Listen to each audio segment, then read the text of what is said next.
Eulalia Village was nestled in the heart of Romania, surrounded by the dense ancient forests of Transylvania. It was a place where traditions ran deep, and the whispers of the past could be heard in the rustling of leaves and the creaking of old wooden houses. One summer evening, a local event was held in the village, promising a night of music and merriment. Emil, a young villager, called his friend Andrei to make plans for the evening. They decided to bring along a boy from the village and set out on their bicycles, carrying food and drinks to share. As the sun set, they reached the house where the music event was to take place. The atmosphere was lively, but Emil felt a strange unease as he noticed the mothers of the village watching over them with concerned eyes. Andrei mentioned that there was a bunt, a secluded, abandoned piece of land, where they could drink away from prying eyes.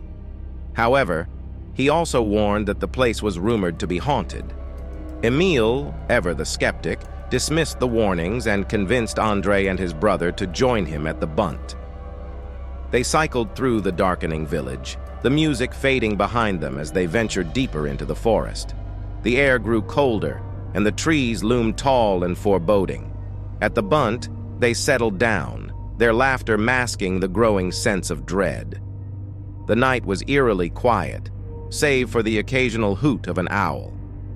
As they drank and chatted, a sudden chill ran through Emil, but he shook it off, attributing it to the cold night air. Returning to the village later, Emil couldn't shake the feeling of being watched. He and his brother headed home, but the unease lingered. That night, as Emil prepared for bed, he felt a toothache gnawing at his jaw. Lazily, he picked at it, dislodging a piece of food and then drifting into an uneasy sleep. In the dead of night, Emil was awakened by a soft knock on the door. His brother had returned home late and was now standing outside. As Emil groggily opened his eyes, he was met with a chilling sight. A little girl stood at the foot of his bed, her eyes wide and unblinking. His heart raced, but he convinced himself it was a dream. The girl looked familiar, yet he couldn't place her. She watched him intently, her gaze never wavering. As he blinked, the image of the girl faded, and he heard his brother's voice calling from outside. Startled and shaken, Emil hurried to let his brother in, feeling the cold night air rush past him. The rest of the night was restless, filled with unsettling dreams of the girl. The next morning, Emil couldn't shake the feeling of her eyes on him. He recounted the experience to his brother, who revealed a chilling story. Years ago, a young girl had gone missing from the village, her body never found. Rumors had it that her spirit haunted the bunt and the surrounding woods, seeking solace or perhaps revenge.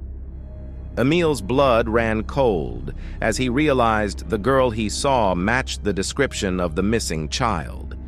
He decided to visit the bunt once more, this time with a local priest, hoping to put the spirit to rest. As they approached the site, the air grew heavy with anticipation. At the bunt, the priest performed a ritual, calling upon the spirits to find peace. As he chanted, a gust of wind swept through the trees, and Emil felt a presence lift from his shoulders. The forest seemed to exhale, releasing the tension that had gripped it for so long. From that day on, the hauntings ceased, and the village of Eulalia returned to its peaceful ways. But Emil never forgot the girl's gaze, a haunting reminder of the thin veil between the living and the dead.